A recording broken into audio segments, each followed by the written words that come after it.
réveil, le terrorisme palestinien s'invite à nouveau au cœur des villes israéliennes. Plusieurs blessés, dont 2 personnes âgées hier, dans le centre du pays, près de Tel Aviv. Crash de l'Airbus en Égypte, information contradictoire. Pour Moscou, la piste terroriste est envisagée. Les boîtes noires semblent indiquer le contraire.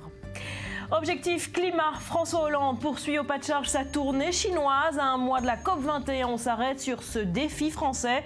Grâce à l'environnement, récupérer une place de leader international. Et puis, cette affaire d'enlèvement en France, direction le djihad. Lila, 3 ans, aurait été emmenée secrètement par son père en Syrie. Sa mère appelle au secours. Enfin, ces révélations romantiques, les lettres d'amour de David Ben Gourion à sa maîtresse, le fondateur de l'État sioniste, amoureux épistolaire.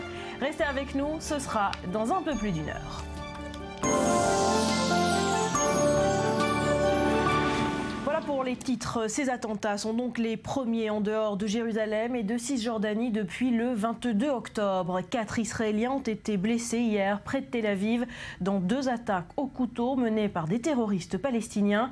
Et parmi les blessés, une femme et un homme âgés de plus de 70 ans. Le récit de Myriam Aman. Le périple sanglant du terroriste palestinien de 19 ans commence vers 15h30 dans un bus. Il poignarde de plusieurs coups de couteau un passager âgé d'une quarantaine d'années. L'homme est grièvement blessé. Le Palestinien descend du bus poursuivi par des passants. Dans sa course, il poignarde une dame âgée de 80 ans. La victime s'effondre. Elle est elle aussi grièvement blessée. Le terroriste tente ensuite d'attaquer des Israéliens dans un magasin. Un jeune homme de 26 ans tente de le désarmer. Il sera légèrement touché. Il aura fallu l'intervention d'autres civils pour maîtriser l'assaillant. Les policiers arrivent peu de temps après. Ils devront protéger le terroriste de leur corps pour empêcher qu'il ne soit lynché par la foule en colère. 1 heure plus tard, c'est Netanya, au nord de Tel Aviv, qui sera pour la première fois touché par un attentat. Un Palestinien originaire de Toul-Karem se rend près du centre-ville. Il poignarde dans le dos un homme âgé de 71 ans. La victime est grièvement blessée. Il s'agit d'un Français récemment installé en Israël. Des civils ont identifié un terroriste qui venait de perpétrer un attentat. Il a poignardé un homme de 71 ans, le blessant grièvement. Les policiers ont poursuivi le terroriste. À un moment, l'individu s'est retourné et a menacé les policiers avec son couteau. Ils ont ouvert le feu et ont maîtrisé le terroriste. Là aussi, les forces de sécurité devront faire barrage pour empêcher un lynchage. Bilan de cette journée, 3 blessés graves, dont 2 personnes âgées et un blessé léger. Et on rajoute ce matin 3 informations à retenir. D'abord, ces attaques qui se réinstallent au centre du pays. Oui, forcément, ça peut avoir des conséquences. Parce que ces derniers temps, la plupart des attaques étaient concentrées en Cisjordanie, notamment dans la région de Hébron et dans celle du Gush Etzion. Et là, les terroristes s'attaquent à des grandes villes du centre du pays. Rishon LeZion, Netanya, c'est la classe moyenne israélienne. Et si cette tendance se confirme, eh bien, on peut s'attendre à ce que la pression de l'opinion, la pression du peuple soit plus grande envers les dirigeants, bien évidemment, pour qu'ils prennent des mesures peut-être plus drastiques. Deuxième information, une mesure d'apaisement de la part du gouvernement israélien. Elle concerne le mont du Temple. Oui, alors ça, c'est la confirmation de la politique annoncée par Benjamin Netanyahou il y a déjà plusieurs semaines. Netanyahou qui a interdit aux ministres, aux députés de se rendre sur le mont du Temple, aux esplanades des mosquées. Confirmation du côté de la police qui, elle-même, interdit aux personnalités politiques de se rendre sur le mont du Temple. Entre parenthèses, la dernière à l'avoir fait et donc à avoir enfreint la loi en quelque sorte. Eh bien, c'était un député de la liste arabe unifiée. Et puis la Knesset elle-même, le comité éthique de la Knesset qui a adopté une résolution considérant que se rendre pour un député sur le mont du Temple ou esplanade des mosquées, eh bien c'est une infraction éthique. Et ça ne fait pas plaisir à certains députés arabes, mais ça ne fait pas plaisir non plus à certains députés de la droite religieuse pour qui les visites sur le mont du Temple sont une chose importante. Dernière information diplomatique, cette fois, l'Union européenne s'apprête à lancer l'étiquetage des produits fabriqués en Cisjordanie. Là, le processus va très nettement s'accélérer. Il était déjà en marche depuis un certain temps. Il avait été retardé pour plusieurs raisons sur lesquelles on ne va pas s'attarder. Mais ce qui est important, c'est que par rapport à la vague de violence actuelle, pour les Européens, cette vague de violence, elle est la confirmation de leur opposition à la politique de construction dans les implantations. De ce point de vue-là, il y a un véritable hiatus qui n'est pas nouveau entre les Européens et les Israéliens. Voilà, pour Israël, c'est une récompense au terrorisme. Autre titre ce matin, c'est l'enquête autour du crash de l'Airbus en Égypte qui se poursuit. Et les informations sont contradictoires. Pour Moscou, la piste terroriste est sérieusement envisagée. Les boîtes noires, elles, semblent indiquer le contraire. Julia Galancia. Que vont révéler les boîtes noires de l'Airbus A321 russe? 2 jours après le crash de l'appareil dans le Sinaï, tous les espoirs se portent sur l'analyse des enregistreurs de vol. Pour une raison inconnue, l'avion qui devait relier Sharm el-Sheikh à Saint-Pétersbourg s'est écrasé au bout de 23 minutes. Les autorités égyptiennes et russes refusent pour l'instant d'émettre la moindre hypothèse sur les causes du crash, mais la compagnie russe Metrojet, qui exploitait l'appareil, a exclu ce lundi la piste d'une défaillance technique ou d'une erreur humaine. Elle affirme que seule une action extérieure peut expliquer la catastrophe, de quoi crédibiliser encore plus la piste de l'attentat. Ce genre de panne n'existe pas. Le genre de panne de moteur ou de panne de système, ou même une combinaison de différentes pannes de système qui puissent faire en sorte qu'un avion explose dans les airs, n'existe pas. Un avion ne peut pas exploser en plein vol à cause de panne de système, quelle qu'elle soit. Sur Twitter, la branche égyptienne de l'organisation État islamique a publié un communiqué dans lequel elle se dit responsable du crash russe et Daesh a bien des raisons de s'attaquer à ce vol. Dans son message, l'organisation terroriste affirme avoir agi en représailles de l'intervention militaire russe en Syrie. L'Égypte est en outre le seul pays arabe à avoir publiquement approuvé cet engagement. À Washington, le chef du renseignement américain estime improbable que le groupe État islamique ait les moyens d'abattre un avion commercial en vol sans l'exclure complètement. L'État islamique a revendiqué être à l'origine du drame dans un tweet et il y a une branche très agressive de Daesh dans le Sinaï. Mais nous ne savons vraiment pas et je pense que quand les boîtes noires de l'avion seront analysées et elles ont été retrouvées, alors peut-être que nous en saurons plus. Si l'hypothèse de l'attentat se confirme, il pourrait s'agir d'une bombe qui a explosé à bord. Autre élément qui pourrait accréditer la thèse de l'attentat, la forte présence de Russes au sein du groupe terroriste. En juin dernier, le centre antiterroriste de la communauté des États indépendants affirmait qu'ils étaient environ 2000 à combattre en Syrie et en Irak. Et les contrôles aux aéroports égyptiens sont poreux. Une complicité au sol n'est donc pas exclue. Mathias Inbar, pourquoi la piste de la bombe est plausible? Écoutez, on va être particulièrement scolaire ce matin, Barbara. Grand 1, il n'y a pas eu de défaillance technique, c'est les Égyptiens qui le confirment. Grand 2, il n'y a pas eu d'erreur humaine. Concernant le pilotage, ce sont les Russes qui le confirment. Grand 3, il n'y a pas eu de tir de missiles sol-air. C'est en tout cas ce qu'affirment les États-Unis cette nuit, à savoir qu'il y aurait des images de détection de chaleur au niveau de l'explosion, au moment de l'explosion de l'appareil, ce qui confirmerait donc qu'il n'y a pas de missiles ayant été tirés du sol. Et grand 4, j'arrive à votre question, la possibilité d'une bombe à l'intérieur. Et là, eh bien, l'enquête se poursuit et il pourrait y avoir éventuellement l'hypothèse d'une bombe magnétique, c'est-à-dire pilotée à distance. Alors pourquoi, dans ce cas-là, ces informations contradictoires autour de l'enquête? Des intérêts géopolitiques qui supplantent des intérêts sécuritaires. Tout simplement, les Russes ont pour objectif de montrer combien l'État islamique est dangereux, combien ce groupe salafiste sunniste est dangereux pour la région du Proche-Orient. Concernant les Égyptiens, le président Al-Sisi a fait de la péninsule du Sinaï ce no man's land sécuritaire, son cheval de bataille contre tous les groupes terroristes, et avouer qu'il y avait la possibilité d'une intervention dans cette région-là, eh bien, le mettrait en porte-à-faux par rapport à son discours. Pour finir, Mathias, un acteur peut jouer un rôle important dans l'enquête, c'est Israël qui observe de très près tout ce qui se passe à sa frontière avec l'Égypte. Qui observe tout ce qui se passe à sa frontière avec l'Égypte, comme on le sait, qui observe tout ce qui se passe à sa frontière au nord. Lorsqu'Israël, selon les médias étrangers, opère au Liban ou en Syrie, c'est exactement la même chose avec l'Égypte. Israël a de grandes oreilles, et d'ailleurs, je vais proposer d'écouter le Premier ministre Benjamin Netanyahou. Nous sommes bien sûr en contact permanent avec les gouvernements russes et égyptiens concernant les circonstances de l'incident.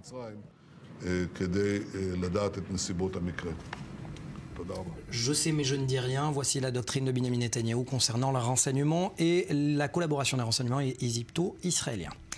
Et pendant ce temps, à Saint-Pétersbourg, les premiers corps des victimes ont été rapatriés. Les cérémonies d'hommage ont également démarré. Léa Volbert. L'identification des corps nécessitera plusieurs semaines. Les dépouilles des 224 victimes du crash de l'Airbus A321 sont rapatriées en Russie. Un premier avion avait été affrété dimanche soir. Un second est parti du Caire ce lundi en direction de Saint-Pétersbourg. Actuellement, les corps ont été transportés à des fins d'examen médico-légal. Les recherches nécessaires seront entreprises. Le ministère des situations d'urgence russe a annoncé 144 dépouilles rapatriées dans le premier avion. Mais le chiffre varie selon les sources. Et pour cause, les experts parlent de fragments de corps. Les autorités égyptiennes ont étendu le rayon de recherche à 40 km autour des débris de l'appareil. Un travail compliqué et méticuleux est en cours. Nous avons commencé à identifier les corps. C'est une procédure normale en accord avec le code criminel de la Fédération de Russie. La procédure d'identification des corps a débuté dans la matinée. Depuis samedi, des prélèvements d'ADN ont été effectués auprès des familles des passagers du vol. Elles doivent être reçues une par une pour aider les experts. Nous travaillons avec toutes les familles. Il n'y a pas de problème là-dessus. Nous préparons les sujets tels que les enterrements, le transport des corps, etc. Il s'agit de la pire catastrophe aérienne qui ait jamais touché la Russie. À bord du charter, 221 Russes et 3 Ukrainiens. Dimanche soir, après une journée de deuil national, plusieurs milliers de personnes se sont réunies à Saint-Pétersbourg en hommage aux victimes. En France, nouveau rebondissement dans l'affaire Air Cocaïne. Les 2 pilotes ont été interpellés et placés en détention hier à Lyon et Grenoble. Ils devraient être mis en examen. Léa Berdubois. L'avocat du pilote Pascal Fauré s'était dit surpris par la procédure choisie. Une façon de faire du spectacle selon lui. Tôt dans la matinée, les gendarmes se sont présentés au domicile de Pascal Fauré et de Bruno Odo avec un mandat d'amener. Les 2 prévenus ont donc vu un juge des libertés de la détention dans un premier temps avant d'être transférés à Marseille. Ils ont été emprisonnés à Lyon et à Grenoble en attendant leur seconde audition. Les 2 hommes étaient les pilotes d'un Falcon 50 intercepté en mars 2013 à Punta Cana. À son bord, près de 700 kilos de cocaïne. Au mois d'août, ils ont été condamnés à 20 ans de réclusion criminelle, mais laissés libres par les autorités dominicaines. Une opération d'exfiltration a été organisée par leurs proches. Les 2 pilotes ont pu rejoindre la France fin octobre. Ils avaient déclaré s'en remettre à la justice française pour prouver leur innocence. La République dominicaine avait lancé un mandat d'arrêt international. Paris avait exclu un renvoi des 2 hommes à Saint-Domingue. Selon des sources judiciaires, la détention des 2 hommes était attendue compte tenu de l'évasion. Elle peut également être interprétée comme un gage diplomatique donné à Saint-Domingue. 2 autres Français sont toujours en République dominicaine. Passagers de l'avion, Nicolas Pisapia et Alain Castagny ont été condamnés à 20 ans de réclusion. Ils attendent l'issue du procès en appel. Et dans cette affaire, plutôt rocambolesque, un nom, celui de Nicolas Sarkozy. Vous le savez, son portable a été géolocalisé pour les besoins de l'enquête. Et pour la première fois, il réagit. C'est un entretien aux Parisiens aujourd'hui en France qui paraît ce matin. Oui, Nicolas Sarkozy passe à l'attaque, ou en tout cas à la contre-attaque. Regardez ce qu'il dit ce matin dans Le Parisien. C'est impossible de prendre de telles mesures sans demander l'autorisation du bâtonnier, car je suis avocat. L'ont-ils demandé? Croyez-vous qu'on géolocalise le chef de l'opposition, qu'on écoute ses conversations, tout son entourage sans que le garde des Sceaux soit informé? Je pose la question. Voilà, il s'en prend clairement à Christiane Taubira. Il lui dit que tout simplement elle ne pouvait pas ne pas être au courant, même si dimanche soir elle a parlé quand même de totale indépendance de la justice. Alors ce qu'il faut remarquer, c'est que dimanche on était plus du côté de la droite dans une défense discrète, défense passive, et la journée d'hier semble marquer un tournant dans la réponse donnée par les proches de Nicolas Sarkozy et par Sarkozy lui-même dans cette affaire Air Cocaïne. On est passé de la défense à l'attaque, et de l'attaque sur tous les plans. Le plan médiatique d'abord avec un trop c'est trop de Luc Châtel hier matin sur Radio Classique LCI, en parlant donc d'un acharnement judiciaire, et également il y a une riposte sur d'autres plans. Voilà, riposte médiatique. L'autre plan, c'est la riposte judiciaire qui est en train de se mettre en place. On l'évoquait déjà hier, maître Thierry Herzog, l'avocat de Nicolas Sarkozy, l'annonçait hier matin sur Europe 1. Il allait écrire au procureur de Marseille qui s'occupe de cette affaire, et il parle d'atteinte à la vie privée et de mesures correctives. Je vous propose de l'écouter. Évidemment, il s'en prend lui aussi à Christiane Taubira.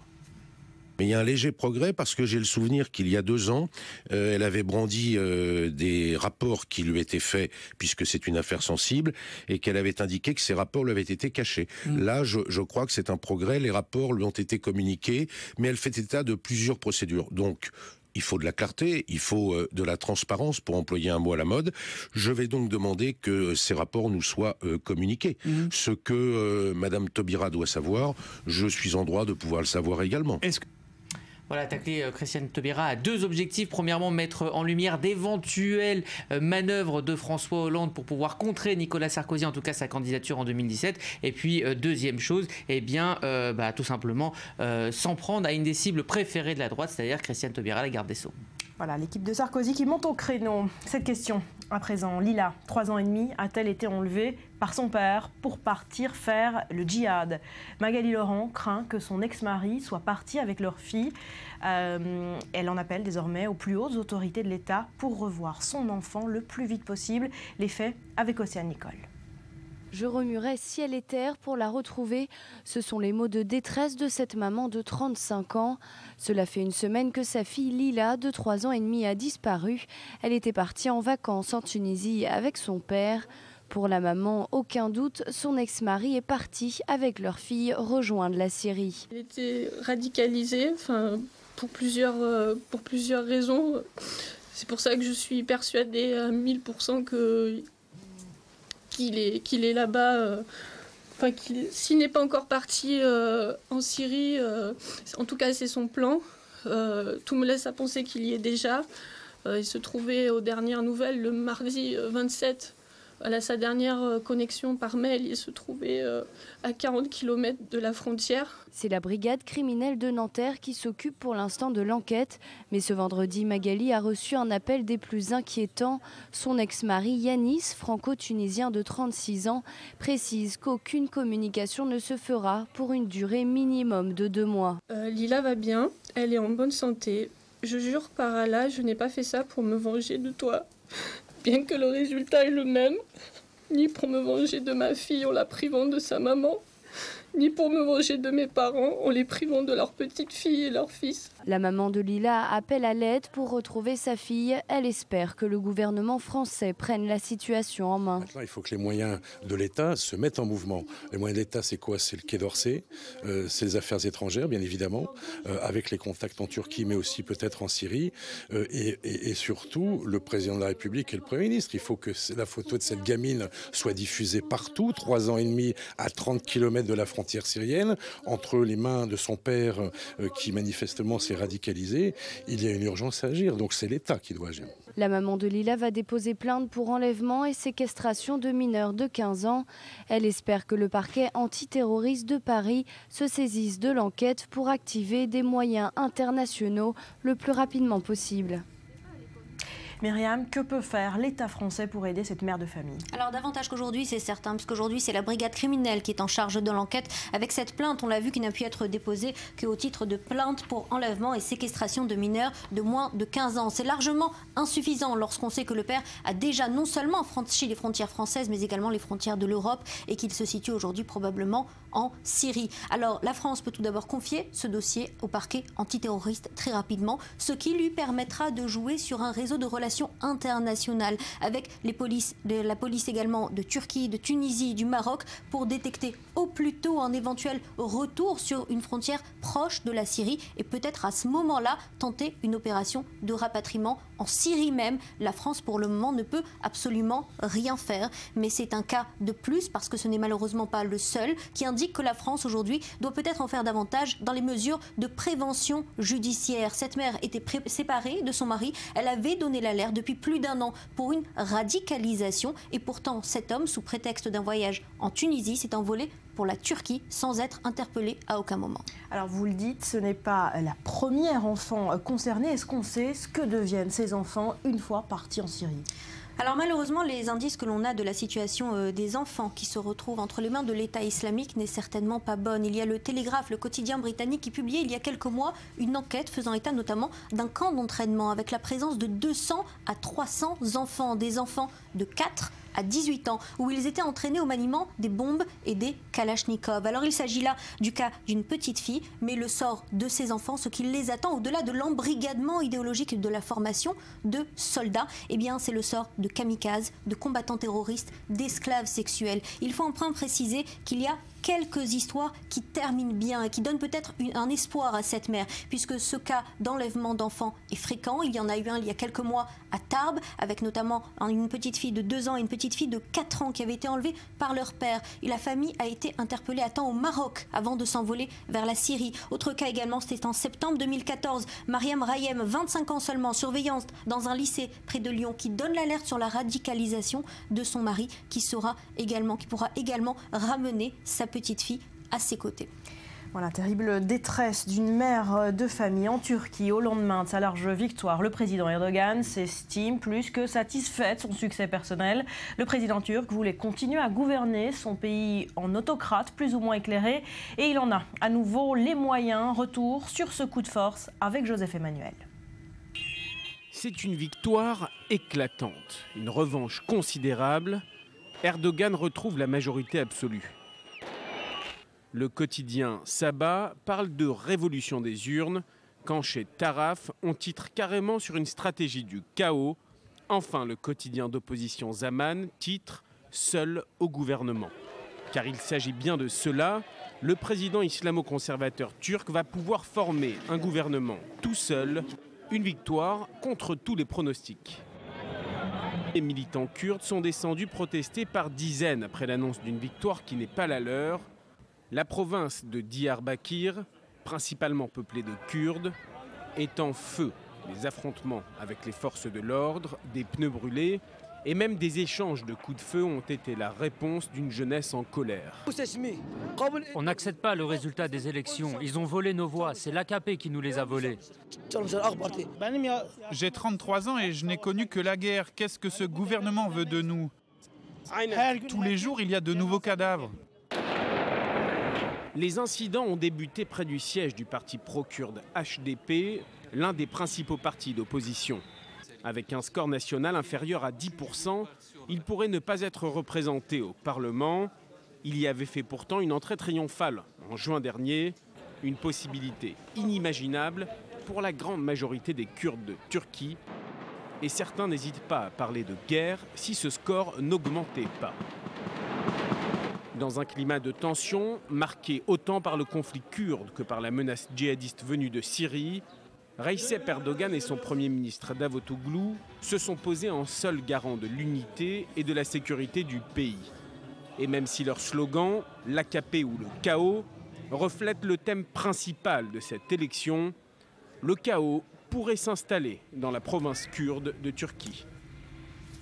Et pour les observateurs européens, cette élection est entachée de violence, notamment dans ces provinces kurdes, entachée également de pression illégale sur la presse dans le pays. Cyril. Oui, on sait que l'Europe est en pleine négociation avec Ankara sur le sort des réfugiés. On sait également que Washington, les États-Unis, comptent beaucoup sur la Turquie dans sa lutte contre l'organisation de l'État islamique. On était donc en droit de se demander, nous autres journalistes, si les Occidentaux allaient fermer les yeux sur les dérives autoritaires d'Erdogan pendant la campagne. On a eu une première réponse hier, Barbara, avec ces deux déclarations, celle du porte-parole de la Maison-Blanche d'abord, qui a exprimé hier sa profonde préoccupation au sujet des atteintes à la liberté de presse en Turquie pendant la campagne, et puis celle de l'OSCE, l'Organisation pour la sécurité et la coopération en Europe, qui a déploré, elle, une campagne minée par la violence. On écoute. Avec les enquêtes criminelles instruites contre les journalistes et la mainmise sur certains organes de presse, y compris seulement quelques jours avant le vote, on a porté un coup à la liberté de la presse au cours de cette campagne électorale. Cela pose un problème pour les journalistes, pour les électeurs. Ce sont les citoyens turcs qui en pâtissent quand ils ne sont pas en mesure de s'informer objectivement sur tous les choix possibles à travers un spectre varié de médias. Et c'est précisément ce spectre des médias qui s'amenuise comme une peau de chagrin. Ce fut un octobre noir pour les médias d'opposition turque, avec d'abord cet assaut mené en bonne et due forme par la police turque contre 2 télévisions d'opposition, canon à eau, gaz lacrymogène. Elle est intervenue pour prendre le contrôle de 2 chaînes liées visiblement à l'ancien mentor et actuel ennemi juré du président Erdogan, le très influent prédicateur Fethullah Gülen, qui, comme vous le savez, est exilé aux États-Unis. Après une résistance d'une vingtaine d'heures à peu près des salariés salariés, eh bien, les téléspectateurs de Bugün TV et de Canal Turc ont vu subitement apparaître un écran noir avec l'inscription « Aucun signal ». Donc il fait pas bon être contre le pouvoir central ces jours-ci en Turquie. Et puis quelques jours avant, c'était au tour du rédacteur en chef de Today Zaman. Vous savez, c'est un quotidien qui n'est pas toujours très tendre avec le président Erdogan. Bülent Kenes a été poursuivi pour injure envers le chef d'État. Il est sous le coup d'un mandat d'arrêt, tout simplement parce qu'il a eu la mauvaise idée de tweeter sur son compte Twitter donc des injures, des critiques envers le président Erdogan. Octobre noir et puis un mois de novembre qui commence très mal pour la presse aussi, et ce 48 heures à peine après le scrutin. Voilà, ça n'a pas tardé. Hier déjà, le dernier numéro du magazine turc Nokta a été retiré des kiosques. Eh bien, des officiers de police se sont rendus tout simplement au siège du journal, c'était hier. En cause, la couverture du magazine qui montre une photo du président Erdogan avec la date du 2 novembre comme le début de la guerre civile turque. Alors le rédacteur en chef a été arrêté, le représentant du propriétaire du magazine a été arrêté également. Il faut se rappeler que le 14 septembre dernier déjà, le magazine avait été perquisitionné après la publication d'une couverture qui montrait Erdogan, on va peut-être le voir, prenant un selfie devant le cercueil d'un soldat. À noter également, pour finir, Barbara, le temps d'antenne, Erdogan et l'AKP ont été omniprésents pendant cette campagne. 29 heures d'antenne pour l'AKP, 30 heures pour le président Erdogan sur les chaînes de télévision turques. Le CHP, la gauche kémaliste, n'a eu que 5 heures. Et je ne parle même pas du HDP, la gauche pro-kurde, qui elle n'a obtenu que 18 petites minutes d'antenne. Pas de répartition équitable du temps de parole en Turquie. Allez, un mot de littérature avant de se quitter pour un nouveau journal. La course est toujours ouverte. C'est aujourd'hui que sera décerné le prix Goncourt 2015. L'écrivain franco-tunisien Eddie Kadour part favori pour remporter le prestigieux prix littéraire. Océane Nicole. Les 4 finalistes pour le prix Goncourt 2015 sont Eddie Kadour avec Les Prépondérants chez Gallimard, Mathias Sénard avec Boussole chez Actes Sud, Toby Nathan avec Ce pays qui te ressemble chez Stock et Nathalie Azoulay avec Titus n'aimait plus Bérénice, enfin c'est ça, Titus n'aimait pas Bérénice chez POL. 4 finalistes en course pour le plus prestigieux des prix littéraires français. Ce mardi, nouvelle édition du prix Goncourt, 4 écrivains et 4 univers différents. Le concours s'annonce donc serré, mais un auteur semble prendre l'avantage, le franco-tunisien Eddie Kadour. En liste pour son roman Les Prépondérants, l'auteur y dévoile l'Afrique du Nord des années 20, plongée dans une société coloniale en train de sombrer. Mais rien n'est encore joué pour le prix Goncourt qui a su au fil des années créer la surprise. Eddie Kadour est en compétition aux côtés de Mathias Sénard dont les critiques sont à son avantage. Beaucoup d'experts affirment que son livre qui traite des relations entre Orient et Occident mérite le titre. L'auteur Toby Nathan fait lui aussi partie des lauréats avec son roman sur l'Égypte de son enfance et la communauté juive du Caire. Un roman qui semble posséder toutes les qualités romanesques susceptibles de séduire un large public. Un principe fondamental pour le prix Goncourt. L'écrivaine Nathalie Azoulay est elle aussi en liste avec une histoire d'amour servie par une écriture sombre. Nathalie Azoulay pourrait être la 2e femme à remporter pour la 2e année consécutive le fameux prix littéraire. Longtemps accusée de sexisme, l'Académie Goncourt a tenté d'y remédier. L'année dernière, Lydie Selvaïr avait remporté le prix pour un roman sur la guerre d'Espagne. 4 écrivains au profil bien différents, mais tous répondent aux qualités requises du prestigieux prix littéraire. À suivre, objectif climat. François Hollande poursuit au pas de charge sa tournée chinoise. À un mois de la COP21, on s'arrête sur ce défi. Grâce à l'environnement, récupérer une place de leader. Ce sera après un nouveau journal avec Éléonore Veil.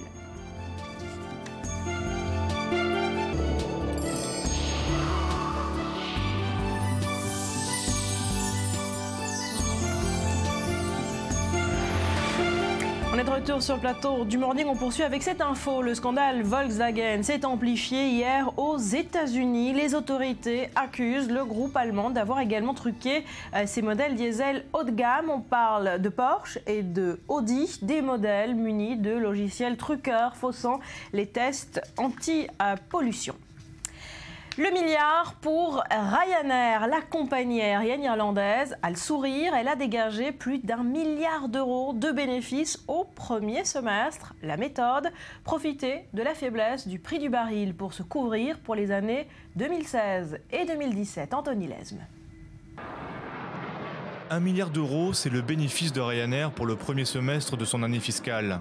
Une performance portée notamment par la force de la livre sterling, la baisse du coût du carburant et la météo défavorable. Plus grande compagnie d'Europe, le géant irlandais, avec plus de 60 millions de passagers par an, fait triompher son modèle. Un modèle low cost très souvent décrié pour sa radicalité. Le PDG Michael O'Leary et son équipe ne laissent rien au hasard. Côté financier, Ryanair s'installe dans des petits aéroports pour lesquels il obtient des subventions, des rabais sur les taxes et des aides marketing. Ces aides atteignent plusieurs centaines de millions d'euros par an. De nombreuses plaintes sont déposées par des compagnies à Bruxelles pour concurrence déloyale. Elles sont toujours en instruction. Plus étrange, ces subventions de l'argent public arrivent directement dans des paradis fiscaux, sur l'île de Man ou de Jersey, où règne une grande opacité. Là encore, silence des autorités politiques. Côté social, pas de syndicat à Ryanair. Les employés sont régis par le droit irlandais. Les hôtesses payées 1 000 € par mois en moyenne doivent payer leur uniforme, les boissons et les repas qu'elles consomment à bord, ainsi que leur formation qui coûte 3 000 €. À Zaventem, en Belgique, l'inspection sociale a découvert que les employés n'étaient pas payés lorsqu'ils tombaient malades. En France, à Marseille, Ryanair a été condamné pour ne pas payer la sécurité sociale et d'autres droits sociaux. Au Danemark, Ryanair a été sommé de se conformer au droit social local. La compagnie menace alors de quitter Copenhague.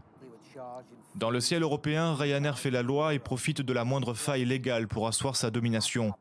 Condamné de nombreuses fois, Ryanair compense ses pertes par une agressivité sociale et financière qui, dans une Europe de plus en plus libérale, paye.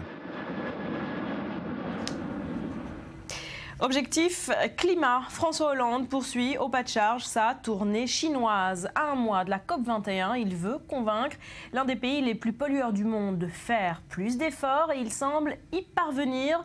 L'aspect contraignant de l'accord a été accepté par Pékin. Et sur nos écrans, des images qui nous parviennent en direct du président Hollande en Chine en conférence de presse. Voilà, on va peut-être écouter quelques mots de François Hollande. Le président Xi Jinping, comme avec le Premier ministre, de cette question de la croissance. La Chine a connu un taux de croissance très élevé ces dernières années, de l'ordre de 9 à 10%. Et comme l'économie internationale connaît un ralentissement, notamment dans les pays émergents, il y a eu des conséquences sur la Chine. Ensuite, il y a une évolution de l'économie chinoise. Parce que les taux de croissance qui sont constatés se rapportent à une base qui est de plus en plus large. Faire 6 ou 7% de croissance sur une base qui a doublé depuis 10 ans, ou 5 ans même, ça a des effets économiques qui sont quasiment de même nature, voire davantage. Chacun peut le comprendre. Dès lors, cette croissance va rester à un niveau élevé. Voilà pour cette conférence de presse en direct de François Hollande. Il s'attardait sur la polémique autour des chiffres de la croissance en Chine. Pour ce qui est du volet climatique, je vous le disais, il a réussi à arracher cet accord de Pékin. L'aspect contraignant du texte de la COP21 a donc été accepté. Explication Elsa Mourgue. François Hollande s'attaque au géant chinois. Le pays est à la fois le plus grand pollueur de la planète, mais offre paradoxalement un des plus grands marchés de l'énergie propre, près de 275 milliards d'euros pour l'année 2015. La Chine est donc un partenaire incontournable de la COP21, la conférence mondiale sur le climat qui aura lieu à Paris à la fin du mois. La Chine est nécessaire, indispensable même, pour que nous puissions trouver l'accord. D'abord parce que c'est un grand pays, et comme tout grand pays qui connaît une croissance élevée, c'est un pays émetteur de gaz à effet de serre. C'est un pays qui est un acteur global et donc qui veut répondre aux défis. Le président français en visite à Pékin a conclu un accord avec son homologue, une déclaration commune en 21 points, dont un essentiel. L'accord qui sera conclu lors de la COP21 devra être juridiquement contraignant, une première. Le but, limiter la hausse de la température mondiale en dessous de 2 degrés. Les moyens, tarification du carbone et mise en place d'un système de transparence amélioré en vue de renforcer la confiance mutuelle. Cela illustre également la détermination de la Chine et de la France à lutter contre le changement climatique et à créer une communauté qui partage une vision commune du destin de l'humanité. Parallèlement à la visite diplomatique, un accord économique et industriel a également été conclu entre Areva et le CNCC, son équivalent chinois, qui devrait entrer dans le capital du groupe français. Et dans ce contexte, cette question à l'ordre du jour, a-t-on le droit d'être climato-sceptique en France? Une question posée après notamment le licenciement de Monsieur Météo sur France 2. Il a été remercié après avoir publié un livre contestant les effets du changement climatique. Rudy. Oui, alors si on prend le cas de Philippe Verdier, effectivement, ça n'a pas l'air très facile d'être climato-sceptique, surtout à un mois de la COP21. En tout cas, c'est difficile de contester les effets du changement climatique. Alors son livre, Climat Investigation, en fait, c'est plus un pamphlet approximatif qu'une véritable enquête. C'est pas forcément bien documenté, c'est un ensemble de pensées plutôt qu'une véritable démonstration scientifique. Alors, il ne nie pas le fait que le climat change, mais pour lui, cela n'apportera pas forcément que des grandes catastrophes. Il va falloir juste s'adapter. Mais le plus intéressant, et ce qui est le plus gênant finalement dans son livre, c'est l'attaque faite aux politiques en général et au gouvernement en particulier, justement sur cette question. Il l'accuse tout simplement de surfer sur le réchauffement climatique à des fins bassement électorales. Le fait de faire de cette COP21 l'événement de l'année, voire du quinquennat, serait finalement pour le gouvernement Hollande une manière déjà de faire apparaître la France et François Hollande tout simplement comme sauveur de l'humanité. Et puis sur le plan intérieur, c'est une manière de se rapprocher des écologistes et aussi de masquer un autre désastre à venir, celui des régionales. Est-ce qu'il y a dans ce livre l'explication, la révélation de consignes claires de l'Elysée finalement de gonfler l'importance de cette COP21? Oui, c'est bien là le problème. Verdier dans son livre raconte, je cite, vous allez le voir, Fabius nous a expliqué qu'il fallait désormais parler de chaos climatique car le terme réchauffement n'était pas assez fort en partant et nous a glissé qu'il y aurait bien une ou deux catastrophes pendant l'été pour y faire référence, alors que même les scientifiques répètent qu'il est prématuré d'imputer chaque inondation ou chaque cyclone au réchauffement. Donc en le remerciant, France Télévisions semble avoir fait une énorme erreur qui s'appelle l'effet stressant. Alors je vous l'explique dans un instant, mais avant, regardez justement la vidéo fabriquée par son éditeur au moment où il va découvrir sa lettre de licenciement. C'est quasiment un film. Je m'appelle Philippe Verdier, je suis journaliste, présentateur météo à la télévision. Mon livre, Climat Investigation, est sorti il y a un mois. Depuis, je suis interdit d'antenne sur ma propre chaîne. Ce matin, j'ai reçu ce courrier. J'ai décidé d'ouvrir cette lettre avec vous et devant vous, parce qu'elle s'adresse à chacun. Au nom de la liberté d'expression et du droit à l'information.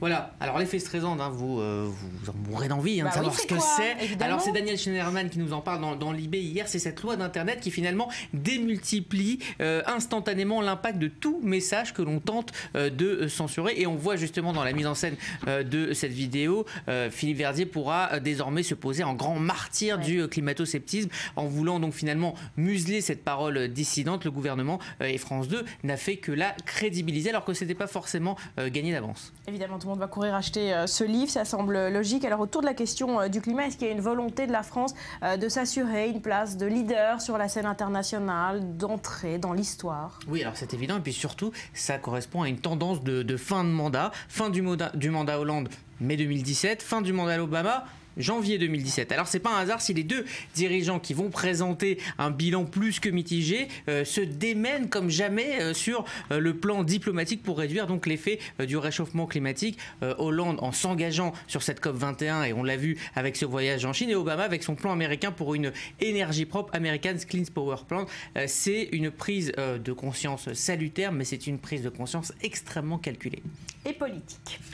Cette mise en situation à présent, 11 septembre 2001, 8h46 du matin, dans un des bureaux d'une tour du World Trade Center. Voici les conditions dans lesquelles les joueurs d'un nouveau jeu vidéo qui vient d'être mis au point se retrouvent. Betsabé. Exactement, alors âme sensible, prenez garde, le jeu commence au 101e étage de la tour nord du World Trade Center. C'est la première qui a été frappée quelques secondes à peine avant que le vol d'American Airlines Airlines ne percute le bâtiment. Donc vous voyez, vous êtes à votre bureau, c'est un mardi comme un autre. 8h46, c'est l'heure du premier impact donc, et c'est le nom donné à cette structure narrative. Hein. Les créateurs insistent, ce n'est pas un jeu vidéo.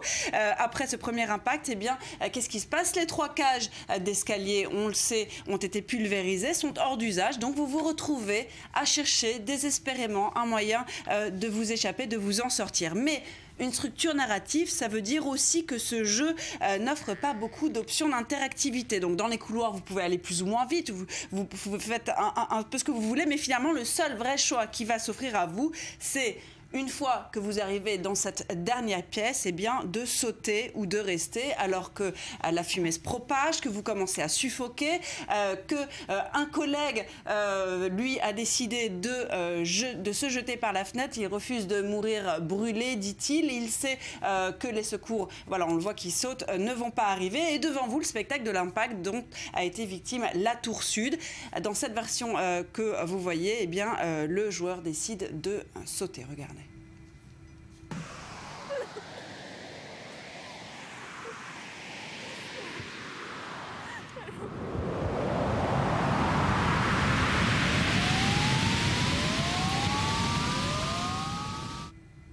Voilà, donc une expérience plutôt dramatique et c'est là-dessus, sur le ressenti en fait que les créateurs ont tout misé, un réalisme qui est accentué par un casque spécial si vous voulez vraiment faire cette structure narrative, voilà, vivre cette expérience. Plutôt étonnant, ce ne sont pas des Américains qui sont à l'origine de ce jeu, mais bien des Français. Exactement, pour ce projet qui a été lancé le 11 septembre 2015, hein, ils ont fait ça jusqu'au bout. 6 étudiants de l'Engmin, c'est une école de jeux vidéo qui se trouve à Angoulême en France, donc leur objectif, eh bien, retranscrire, pardonnez-moi, les derniers instants de milliers de personnes pour qui, je cite, eh bien, le 11 septembre 2001 ne représentait en fait ni un événement historique, ni un message politique, mais eh bien, un mardi de travail routinier. Et donc, pour atteindre cet objectif, les créateurs se sont documentés, ils ont rencontré un ou plusieurs survivants, ils ont étudié les plans des tours, vu et lu toutes sortes de reportages, voilà, qui leur ont permis vraiment de faire un travail professionnel. Voilà, une bonne volonté qui n'a pas convaincu tout le monde. Aux États-Unis, notamment, le 11 septembre reste évidemment ultra sensible, c'est encore trop frais dans les mémoires. Exactement. Alors des sites américains ont critiqué l'initiative. Bien sûr, on accuse les développeurs français d'avoir voulu faire du sensationnel, alors que eh bien, les cicatrices de ce drame sont encore béantes. D'autres, comme Mashable, reconnaissent au contraire une initiative qui constitue une première, hein, et une vidéo qui, disent-ils, vous laisse sans voix. Le site recommande d'ailleurs aux personnes directement affectées par les attentats du 11 septembre de ne pas se risquer à revivre cette tragique expérience de cette façon. Merci Betsabé.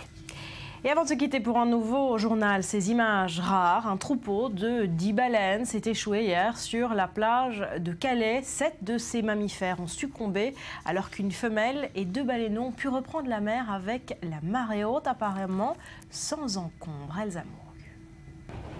Triste découverte ce lundi sur la plage de Calais. Une dizaine de baleines se sont échouées. 6 de ces mammifères étaient déjà morts avant l'arrivée des services de la ville. Un 7e animal est mort lorsque les secours ont tenté de le remettre à l'eau. 3 d'entre eux, dont 2 baleineaux, ont pu être secourus et reconduits à la mer. Les premières constatations, c'est un échouage massif. Pour moi, c'est la même famille. Et la première grosse constatation, c'est qu'on a un grand mâle dominant qui est mort et on a une femelle à peu près du même âge qui est morte aussi. Le troupeau était probablement en migration vers les îles Féroé pour se reproduire et s'alimenter. Reste à savoir pourquoi ces baleines se sont échouées. Une des hypothèses probables pourrait être que le mâle dominant serait mort en mer et les autres membres du groupe auraient alors suivi son corps à la dérive, échouant les uns après les autres sur la plage de Calais. Ils se sont posés probablement cette nuit ou hier soir, vu la hauteur où on se trouve sur la plage. Ils se sont échoués puisque l'eau descendant, il n'y a plus de portance vis-à-vis de la mer. Donc voilà. Mais la responsabilité d'une activité humaine ayant entraîné la mort de ces mammifères est aussi envisageable. Une autopsie devrait avoir lieu dans les prochains jours. À suivre dans le morning des révélations romantiques, les lettres d'amour de David Ben Gurion à sa maîtresse, le fondateur de l'État, sioniste, amoureux, épistolaire. Restez avec nous, ce sera juste après un nouveau journal qui vous est présenté ce matin par Eleanor Veil.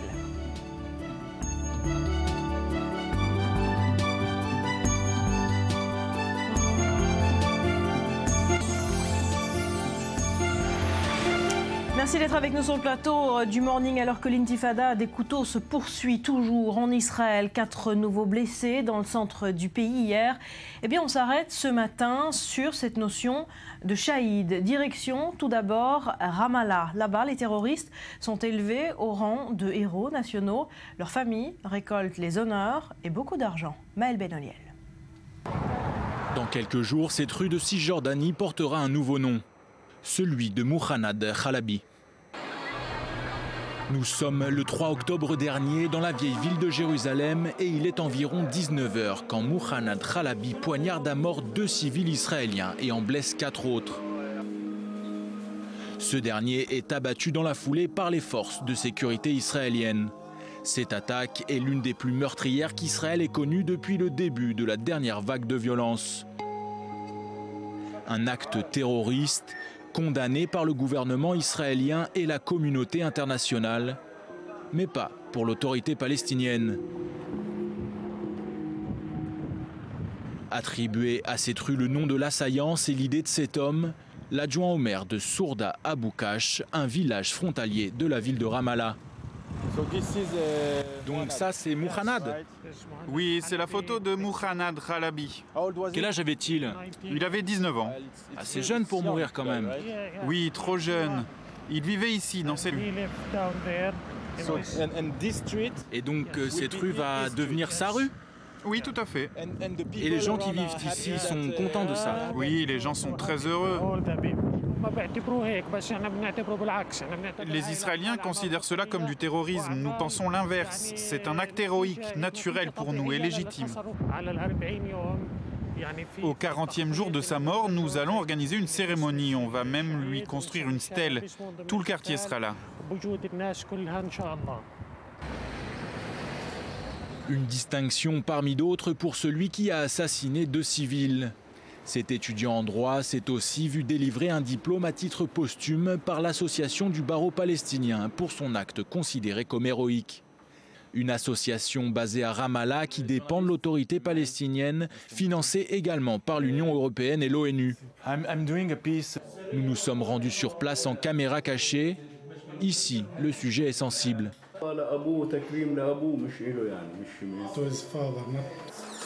Pour l'adjoint au maire, les attaques perpétrées par les Palestiniens sont des actes de résistance. Selon lui, le véritable responsable n'est autre qu'Israël. C'est naturel que les Juifs disent que c'est du terrorisme, mais qu'ils ne voient pas cela comme une réaction à toute la souffrance qu'ils nous font subir. Donc oui, c'est normal qu'Israël pense cela, tout comme tous les pays qui soutiennent ce pays.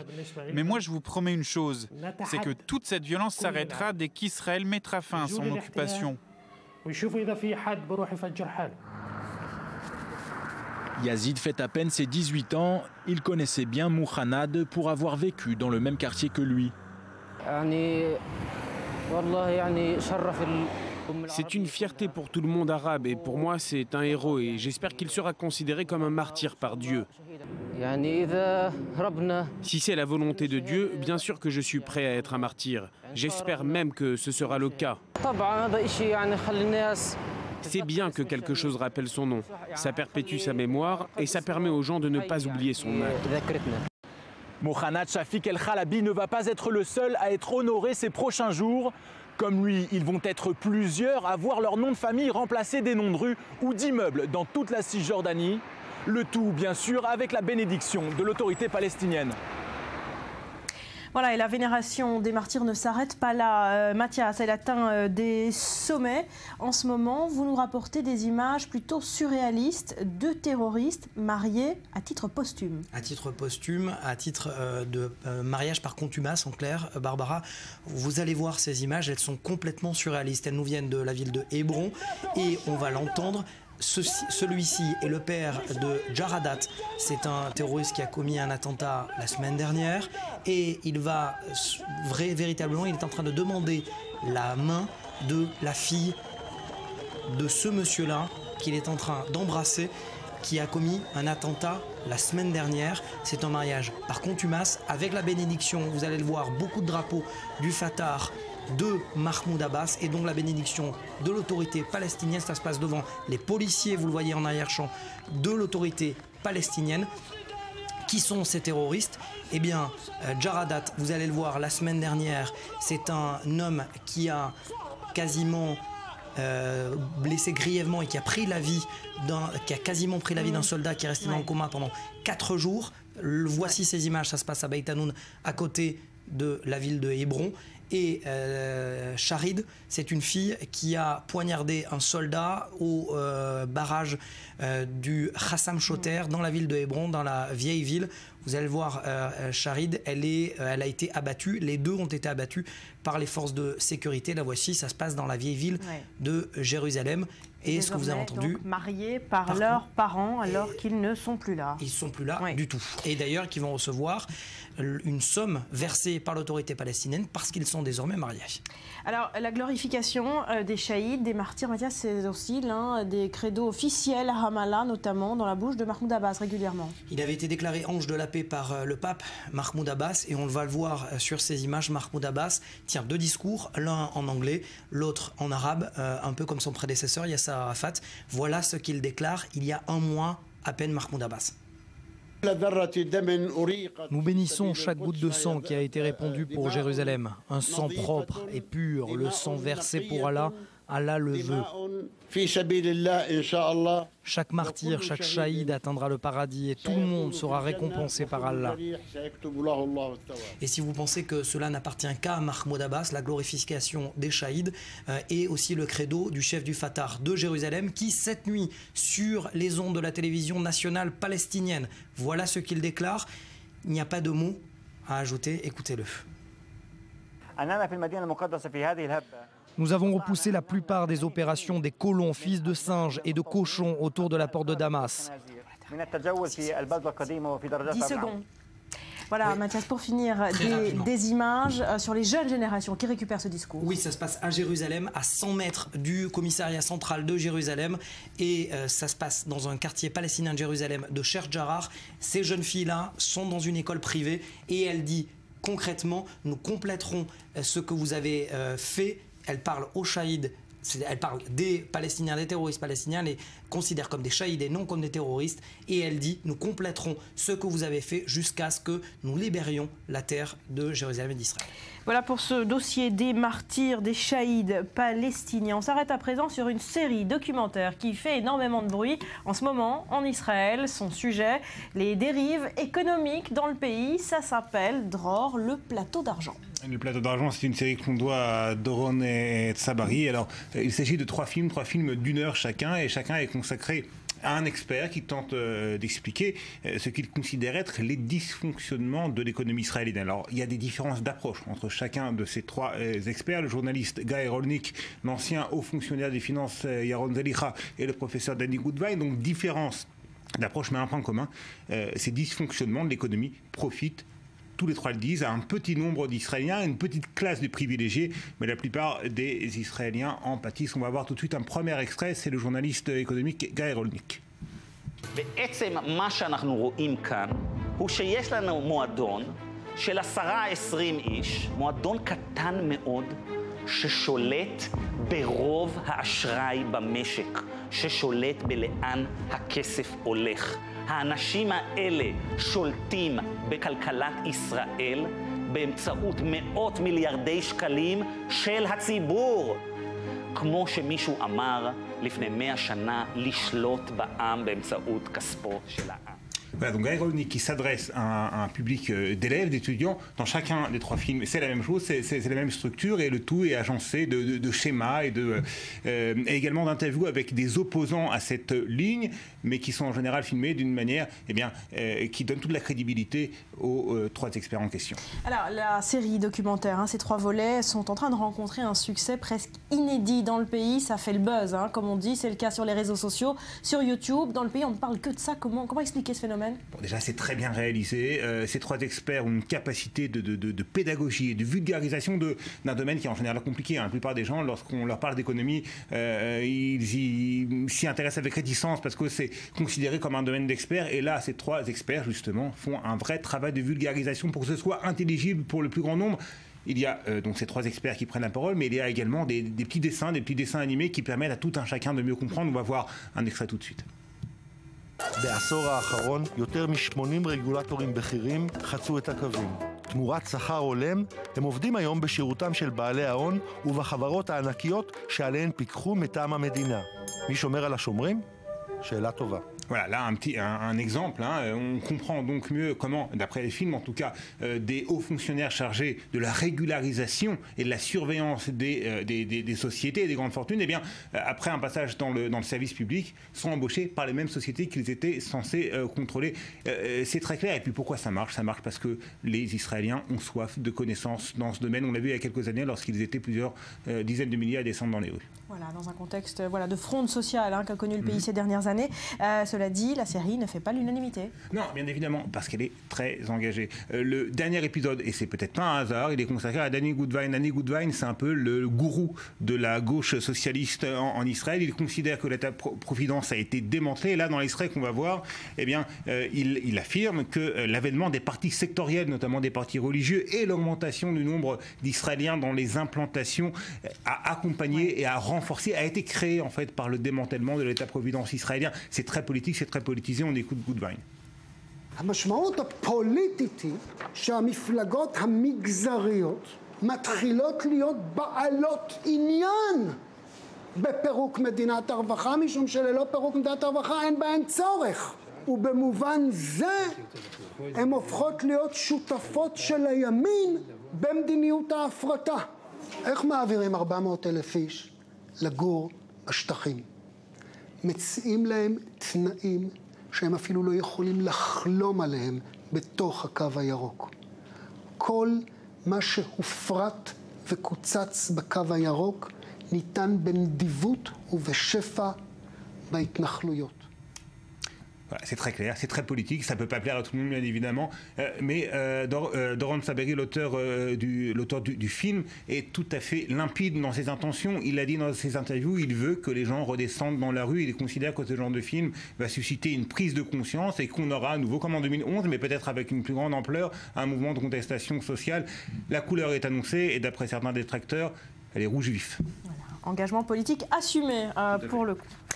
Autre chose, toujours en Israël, on parle de révélations romantiques. Il s'agit des lettres d'amour de David Ben Gurion à sa maîtresse. Le fondateur de l'État sioniste est un amoureux épistolaire. C'est ce que vous nous apprenez, Cyril. Oui, c'est le Ben Gurion que l'on connaît un peu moins. Évidemment, il avait 47 ans, elle en avait 22 moins. Nous sommes dans les années 30. La Palestine est encore sous mandat britannique. David Ben Gurion effectue des allées incessantes entre Jérusalem et les capitales européennes. Il est alors le chef du Yishuv, la communauté juive de la Palestine mandataire. Elle s'appelle Regina Klapolz, alias Rega, elle habite à Vienne et c'est une jeune étudiante en médecine d'à peine 26 ans. Alors aucune des biographies du vieux lion n'avait encore évoqué cet épisode, cette histoire d'amour caché entre le dirigeant sioniste et sa jeune maîtresse au nez et à la barbe de Paula Ben Gurion, l'épouse de celui qui deviendra en 1948 le premier Premier ministre de l'État d'Israël. Mais les archives nationales israéliennes viennent de déclassifier des lettres, 38 au total, et 9 télégrammes sous la plume, souvent très lyriques, vous allez le voir, de David Ben Gurion. 2 ans de correspondance entre 1933 et 1935. Les premières lettres sont écrites en yiddish, c'est important de le souligner, mais très vite, en bon sioniste, David Ben Gurion va passer à l'hébreu, et sa maîtresse aussi. Alors on savait, grâce à ses biographes, que David Ben Gurion était un coureur de jupons. Il a eu tout au long de sa carrière des maîtresses à New York, mais aussi à Londres, mais jamais, en tout cas au dire de ses biographes, il ne s'était autant épanché sur ses sentiments amoureux comme il le fit à l'âge de la quarantaine. En voici 2 petits extraits. Cher Rega, je viens de recevoir votre lettre. Il est difficile pour moi d'accepter le fait que je suis en Europe, si loin de vous. Je souhaite encore plus que vous me rendre à Vienne. Vous ne savez pas à quel point j'aime la jeune fille espiègle que vous êtes et combien j'aimerais être à ses côtés. Il est très important pour moi que vous vous soyez souvenu de mon anniversaire. Et pour cela, je voudrais vous dire... Non, je vous le dirai à Vienne. Bien à vous, David. PS, à ce stade, n'informez personne de mon déplacement à Vienne. Bon, alors c'est très romantique, mais quand même, il s'agit de sa maîtresse, sa femme, son épouse légitime. Elle se doutait de rien? Eh bien, David Ben-Gurion a été pris quasiment en flagrant délit, puisque lors d'un déplacement à l'étranger, Paula est entrée dans son appartement à Tel Aviv et elle a découvert l'une de ses correspondances. Alors, elle ne s'est pas démontée. Elle a adressé cette carte postale que vous voyez à sa rivale, à Rega, avec ce titre laconique de Paula à Rega. Est-ce que Rega a un jour reçu cette carte postale? Ça, on n'en sait rien pour l'instant. En tout cas, ce qu'elle est devenue, Rega, c'est qu'elle a émigré en Israël finalement dans les années 50. Elle s'est mariée, hein, voilà, on la voit sur cette photo. Elle s'est mariée et elle s'est éteinte en 2007, donc il n'y a pas si longtemps que ça, il y a 8 ans à peine. C'était à Haïfa à l'âge de 100 ans. Alors Barbara, si vous voulez, ou Dror, si vous voulez vous procurer l'une de ces lettres pour votre collection personnelle, eh bien, il faudra vous rendre à la maison l'Institut Kedem, c'est une maison aux enchères qui aura lieu le mois prochain. Donc vente aux enchères de ces 38 lettres et 9 télégrammes. Prix de départ $20 000, mais c'est bien connu, quand on aime, on ne compte pas. Voilà pour un David Ben-Gurion qu'on connaissait moins. Merci à Cyril. À suivre, Génération Sourd, ce chiffre inquiétant, un nourrisson sur 10 est endormi avec un casque audio. On en parle après un nouveau journal qui vous est présenté ce matin par Eleonore Veil.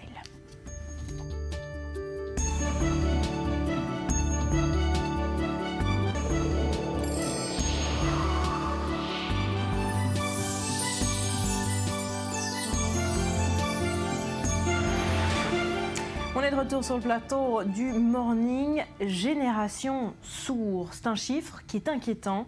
Un nourrisson sur 10 est endormi avec un casque audio sur les oreilles, un geste aux conséquences dramatiques pour son développement auditif. Betsabé, vous avez les détails de ce rapport. Exactement. Alors fini les berceuses. Apparemment maintenant c'est avec des casques audio et des écouteurs que les parents endormiraient leur enfant, ou plutôt qu'ils les laisseraient s'endormir seuls. Un phénomène qui concerne un enfant sur 10 de moins de 2 ans. 10% des enfants de moins de 2 ans s'endorment donc avec des écouteurs. L'enquête a été commandée à l'Institut Ipsos par l'association La Semaine du Son. 10% sur les 15% qui utilisent des casques donc dans la vie de tous les jours, j'ai envie de dire, car bien souvent ils s'endorment en voiture ou alors dans leur lit, d'autant qu'avant 6 ans, la durée d'écoute quotidienne est d'environ une demi-heure sans arrêt avec un casque. Alors des chiffres qui ne font qu'augmenter, on s'en doute, avec l'âge. 21% des moins de 6 ans utilisent des casques et des écouteurs, un cinquième.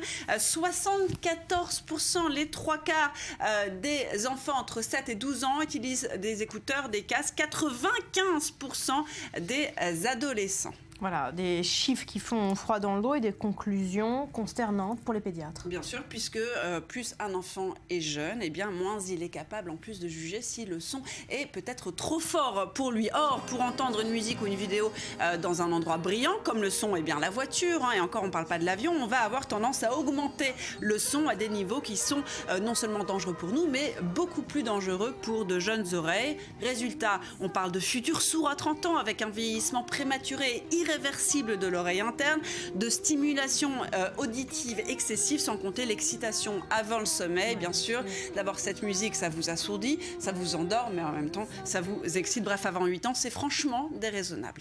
Voilà, et c'est donc déconseillé d'endormir avec ses enfants avec un casque audio dangereux pour son développement. D'autres techniques existent, Betsabé, pour endormir ou calmer son enfant de façon plus classique. Voilà, alors si avant que vous vous penchiez pour ce casque qui, vous l'avez compris, n'est pas vraiment très bon pour votre enfant, vous avez avec moins de fil et plus de doigté, vous avez la méthode qui passe par le toucher. Regardez ce papa qui a posté cette vidéo sur YouTube, quelques petits... Alors Barbara m'a confié qu'elle faisait la même chose à la maison. Ça marche. Exactement. Voilà, Laetitia, un petit tip pour vos prochains. Toujours pour les bébés, il y a le fameux emmaillotage, vous savez, je ne sais pas si vous avez essayé. Tout, ça donne à bébé l'impression d'être dans le ventre de sa maman, il se sent proche il est enfermé dans sa couverture. Alors ça, c'est un petit peu technique. Regardez, je ne sais pas si on a la vidéo. Voilà, alors je vous l'ai mise en rapide. En fait, Alors moi, ça m'a pris 3h46 quand j'essayais de le faire. Finalement, j'ai laissé tomber. Le bébé s'était endormi entre-temps en même temps. Voilà, alors ça, c'est hyper technique.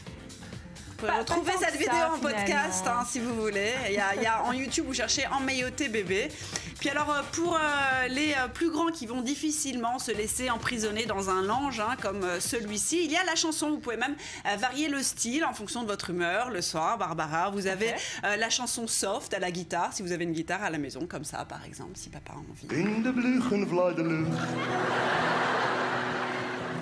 Ah, die Nichtenlof. Und de Vliegen. Und de Negen. In bij de Bloeg. Voilà, donc on a reconnu c'était Gad Elmaleh, c'était un spectacle où il se moquait de l'Eurovision en fait. Et puis alors si vous êtes dans un mood un peu plus comme celui de Barbara le soir entre 7 et 8, quand elle sait qu'elle a le morning le lendemain, vous avez quelque chose de plus rock'n'roll pour les mamans, un peu plus rock'n'roll, regardez.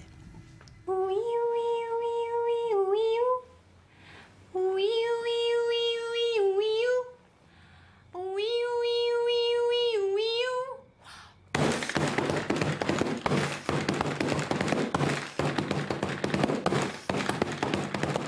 I'm the trouble starter, fucking instigator. Hey, hey, I'm the fear addicted and danger illustrated. Voilà, alors vous avez vu, l'enfant ne bronche pas, à mon avis ça marche même avec votre mari. Hein.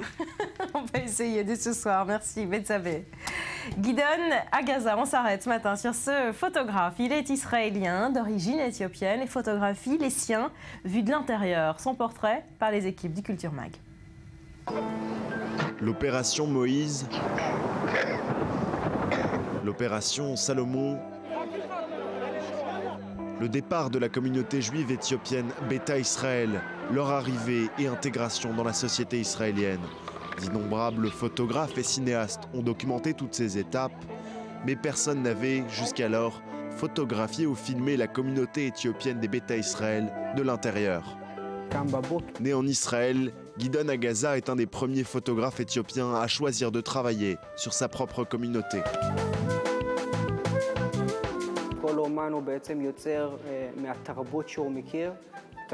Chaque artiste crée à partir de la culture qu'il connaît. Ce n'est pas possible de créer d'une culture différente de la sienne.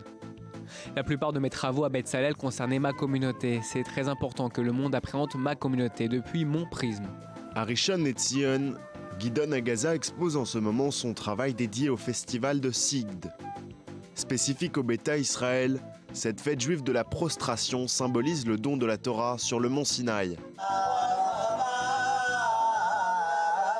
La communauté juive éthiopienne célèbre traditionnellement le festival de Sigd le 29 Evshvan du calendrier hébraïque. Cette fête correspond aussi à la persécution de la communauté juive par les rois chrétiens. Arrivé en Israël il y a 2 décennies, Gideon est toujours fasciné par sa communauté, qu'il utilise comme source d'inspiration pour son travail. Je ne vais pas vous mentir, il y a des éléments primitifs dans ma culture, mais ce n'est pas une mauvaise chose. Je pense que la primitivité permet de se connecter à ses racines et empêche de perdre son identité. Selon le photographe, la tradition est l'essence de l'authenticité. Dans mes photographies, je montre mon respect pour ma communauté. La façon dont je capture une Beta Israël lever les mains vers le ciel lui confère une dimension mystique et divine. Sous le prisme d'Agaza, le rôle patriarcal du père de famille éthiopienne ne fait pas d'ombre au pouvoir de la femme. Dans mes travaux, je n'opère aucune distinction. L'homme ne domine nullement la femme puisque je vois en elle une créature divine et fière. Face à la communauté juive éthiopienne, les médias affichent leur indifférence. Il aura fallu attendre le tollé provoqué par le photojournaliste israélien Ziv Koren pour que les Beta Israël intéressent les médias. Et dans ce cas, le cliché d'une Éthiopienne nue dans le bar rituel. Quand j'ai vu le travail de Ziv Koren avec cette femme nue se baignant au mikvé, et j'ai été très énervé parce que ma communauté est l'une des plus pudiques. Quand il a affirmé avoir la permission de prendre ce cliché, j'ai compris que c'était un mensonge. Il a donc violé l'intimité de cette femme. Puis il a publié cette photographie en ligne. Mais de quel droit? Ça me blesse personnellement. Cet homme n'a aucun tact ni sensibilité. Et Ziv Koren n'est pas le seul. Ça m'énerve que des photographes vendent aux médias leurs préjugés sur ma communauté, qu'ils nous dépeignent comme des criminels, des ratés, des alcooliques qui finissent nécessairement en prison. Malgré le manque d'attention positive de la part des médias, l'artiste ne décourage pas et continue inlassablement son travail. Dans 30 ou 40 ans, tout cela semblera étrange à la nouvelle génération qui est née ici en Israël. Cette génération ne comprendra pas mon combat ni le ressenti de ma génération qui est arrivée directement d'Éthiopie. J'espère que grâce à mon travail, la nouvelle génération conservera nos traditions.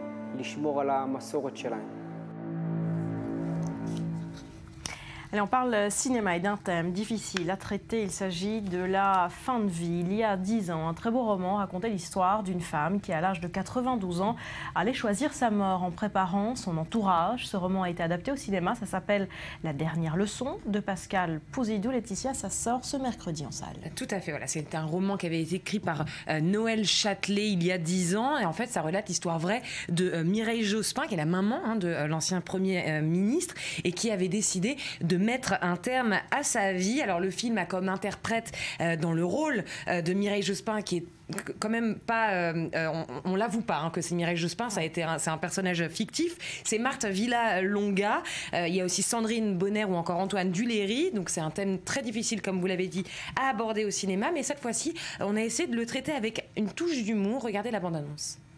Bon anniversaire, mamie. C'est le rouge.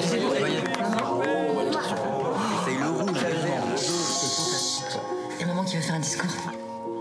Mais chérie, je vous ai toujours dit que quand les forces viendraient à me manquer, je souhaiterais partir. Le moment est arrivé. Tu peux pas nous mettre au pied du mur comme ça, c'est pas possible. Mais à 92 piges, elle est moins coincée que toi. Elle est libre et c'est ça qui vous rend ouf. Maman est en pleine dépression, c'est tout. Je connais très bien ma mère. Elle est juste très déterminée. Vous ne me comprenez pas. Il faut m'aider maintenant. Tout ce que vous allez arriver à faire là, c'est vous tuer vous-même. C'est mon rêve. Ce que tu veux faire, c'est de t'avoir un exemple, une avancée pour la société, mais que nous, là, on dorme plus la nuit, là, que la famille soit devenue comme Beyrouth. T'en as rien à foutre, toi, rien. Tu sais ce que j'aime le plus en toi? C'est ta foi. Ta foi en la vie. Tes rêves, tes idées. Tu baisses jamais les bras. M'amuser, tu vas jusqu'au bout, toujours. On va se donner plus de temps. Je t'en supplie, reste avec nous. Ne t'en vas pas.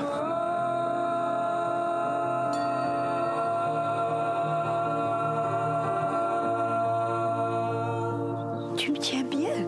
Ah oui. Oui. Je te tiens.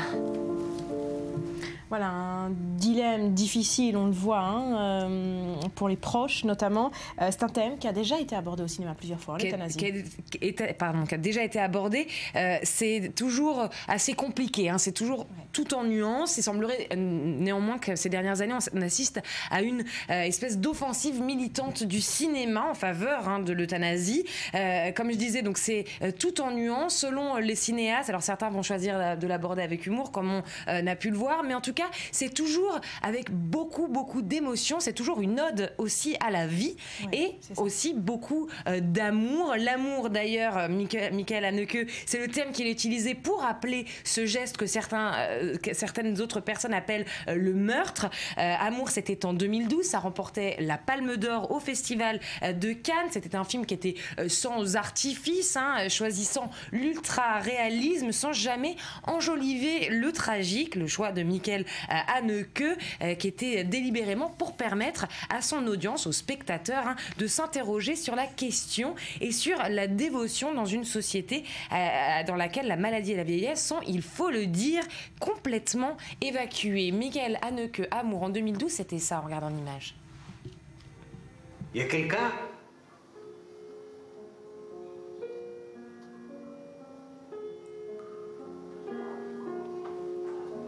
Il y a quelqu'un? Maman? Tout à l'heure, quand je suis entrée, je me suis rappelé comment je vous écoutais toujours faire l'amour quand j'étais petite. Ça me donnait le sentiment que vous vous aimiez et qu'on resterait toujours ensemble. Mais qu'est-ce qu'il y a? Qu'est-ce qu'il y a?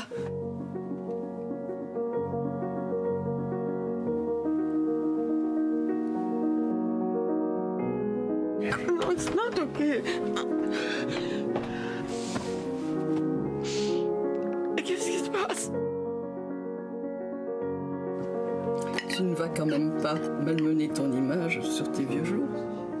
Voilà, magnifique Voilà. Haneke. Donc une grande dose d'amour avec le film de Michael Haneke et une grande dose d'humour avec ce film des Israéliens Tal Granit et Sharon Maimon. C'était en juin dernier que c'est sorti. Ça s'appelle La fin de partie. C'est à mourir de rire.